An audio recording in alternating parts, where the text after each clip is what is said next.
محرم کا چاند نظر آ گیا ہے اور آج ساری کائنات پر ایک سوگ کی فضا طاری ہے، اور اس محرم کے چاند کو دیکھ کے ہر انسان کا یہ دل چاہتا ہے کہ وہ اپنے مولا کے لیے کچھ تو کرے، جس کی جو حیثیت ہوتی ہے وہ اس حساب سے اپنے مولا کے لیے خرچ کرتا ہے۔ جناب شہزادی کونین غریب کے جھونپڑے میں بھی جاتی ہیں اگر وہ حسین کے نام کا چراغ جلاتا ہے، اور محلوں میں بھی جاتی ہیں اگر بادشاہ حسین کے نام کی مجلس سے برپا کرتے ہیں۔ بی بی تو خلوص دل دیکھتی ہیں، خلوص نیت دیکھتی ہیں۔ بی بی اپنے حسین کے عزاداروں سے بہت محبت کرتی ہیں۔ بی بی کبھی کسی کا قرض نہیں رکھتی۔ شہزادی کونین ہر ایک انسان کا دل چاہتا ہے، ایسے میں ایک ضعیفہ تھی، ایک واقعہ ہے اس طرح سے۔ غریب تھی بہت، اس کے ایک بیٹا تھا۔ جب محرم آتے تھے، جب سب مولا کے نام پہ تبرک بانٹتے تھے، خرچ کرتے تھے، لنگر بناتے تھے، کھانے کھلاتے تھے، اس کا بھی بہت دل چاہتا تھا کہ وہ اپنے مولا کے نام پہ کچھ بھی کرے۔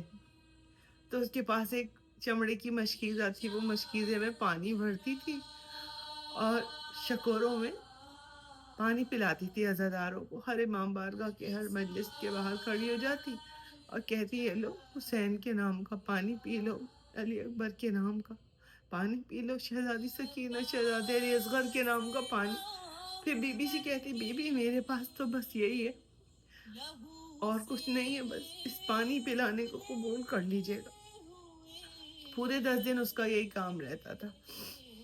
ایک سال اس کا جوان بیٹا مر گیا جو اس کا سہارا تھا، اس کے لیے سب کچھ تھا۔ اب اس ضعیفہ کا معمول کیا ہو گیا، اس کی تو کائنات اجڑ گئی کہ وہ بیٹے کی قبر پر بیٹھتی، روز جاتی اور بیٹے کی قبر کو صاف کرتی، پھول ڈالتی، گلاب چھڑکتی، پانی چھڑکتی، اور اس کے بعد روتی، لیکن روتی بھی تھی تو صرف حسین مولا کے بچوں کو روتی۔ مولا علی اکبر کا غم آپ نے کیسے سہا ہو؟ مولا شہزادے قاسم کا پرسہ لے لیجئے، میرا جوان بھی مر گیا، قبول کر لیجئے، اس کو شہزادے کے قدموں میں جگہ دے دیجئے گا۔ پورے سال وہ ضعیفہ یہی کرتی رہی، اور جب پھر محرم کا چاند آیا تو اپنے بیٹے کی قبر سے یہ کہہ کے اٹھی کہ اچھا بیٹا، اب میں جا رہی ہوں، اب میں نہیں آؤں گی 10 دن تک۔ بیٹا اب فاطمہ زہرا کے بیٹے کے دن شروع ہو گئے نا، اور تو جانتا ہے کہ تیری ماں فاطمہ زہرا کے بیٹے کے نام کا پانی پلاتی ہے سب کو۔ اب میں مولا کی سویم کے بعد آؤں گی تیری قبر پہ۔ بس وہ چلی گئی، اور وہی معمول ضعیفہ کا کہ جو آتا، مجلس ختم ہوتی، مجلس کے بعد جب سب نکلتے باہر تبرک لے کے تو شکوروں میں پانی سب کو پلاتی تھی کہ شہزادے علی اصغر کے نام کا پانی پی لو، حسین کے بچے پیاسے مر گئے ان کے نام کا۔ پورے 10 دن اسی طرح اس ضعیفہ نے گزار دیے، اور مولا کے سویم کے بعد جب وہ پھر قبرستان گئی اپنے بیٹے کی قبر پر، یہ سوچ کے گئی کہ قبر پر بہت مٹی آ گئی ہوگی، سوکھے ہوئے پتے گر گئے ہوں گے، قبر کو صاف کروں گی، اگر بتیاں لوبان جلاؤں گی، 12 دن سے نہیں گئی تھی۔ جب جاتی جا رہی ہے قریب تو دیکھتی جا رہی ہے کہ اس کے بیٹے کی قبر پر بہت جب قریب پہنچی، کیا دیکھا کہ تازہ پھول پڑے ہوئے ہیں، مجھ کو امبر اور لوبان جلا ہوا ہے، اور ایک ضعیفہ، ایک معظمہ سیاہ لباس میں بیٹھی ہوئی گریہ کر رہی ہیں اس کے بیٹے کی قبر پر۔ اس نے شانہ ہلایا، کہنے گی آپ غلط قبر پر آ گئی ہیں، یہ تو میرے بیٹے کی قبر ہے، یہاں تو میں اب آئی ہوں 12 دن بعد، لیکن آپ اس قبر پہ بیٹھ کے گریہ کر رہی ہیں، یہ پھول، یہ مجھ کو امبر، یہ عطر۔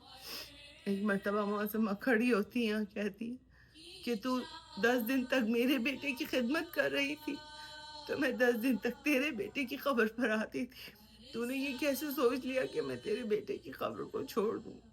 تو میرے بیٹے کو رو رہی تھی، میں تیرے بیٹے پہ حق کے روتی تھی، میں حسین کی ماں فاطمہ زہرا۔ بس اتنا سننا تھا کہ وہ ضعیفہ غش کر گئی۔